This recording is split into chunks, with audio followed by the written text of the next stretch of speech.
Turner solicited the governor's office, asking for Abbott to tap into the rainy day fund to allocate additional funding on top of the initial funding of $100 million in taxpayer money the city has received.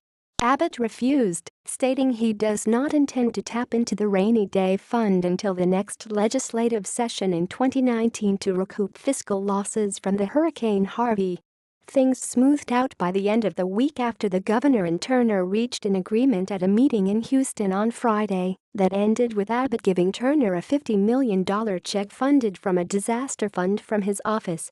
Although things have patched up between the two for now, this argument sparked a wider discussion into how exactly is the Rainy Day Fund, officially known as the Texas Economic Stabilization Fund, supposed to be used, should the fund be used, and what precedent is there for taking money from the fund.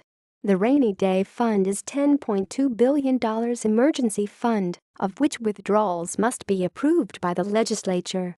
If anything, there's enough money in the system to where they can move things around now and then make good on that money when they come back in 2019, Texas Tribune reporter Alana Roca told KXAN's Josh Hinkle on Sunday morning's State of Texas program. $10 billion in the scope of a $180 billion disaster is a drop in the bucket. Roca has been covering these discussions as they played out over the week. If everybody started putting dibs on certain chunks of the money on the Rainy Day Fund because their area contributes more or less, then that's gonna get a statewide fight going, Houston Chronicle reporter Michael Ward said in regards to Turner's proclamation that Houston contributes significantly to the fund and therefore deserves a cut.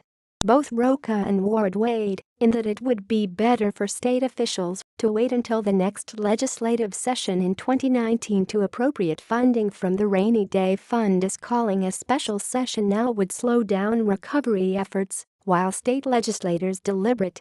This is still a work in progress, this recovery effort, and to bring the legislature in now, to have 181 people trying to tell you how you ought to spend money is probably just gonna drag the process out, Ward said.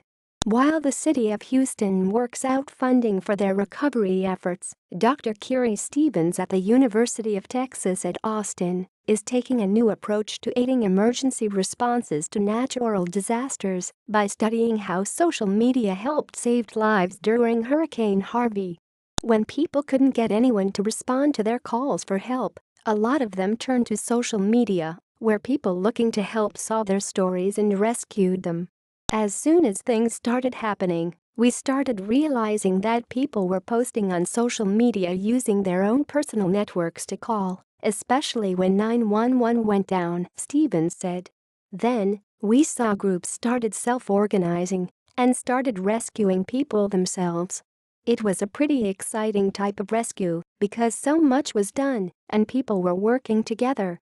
After a photo of elderly people submerged waist-deep in waters that had flooded their nursing home went viral on social media, Stevens and a group of researchers proposed a project to examine how individuals in need of emergency help use social media, and in turn, how first responders utilized social media alongside traditional 911 calls when dispatching help. The project received $168,000 from the National Science Foundation, NSF, and will begin October 1. Stevens and her team will be on the ground interviewing people to identify specific characteristics of calls that disaster victims used when requesting help, so that emergency personnel can locate and reach individuals faster for future natural disasters.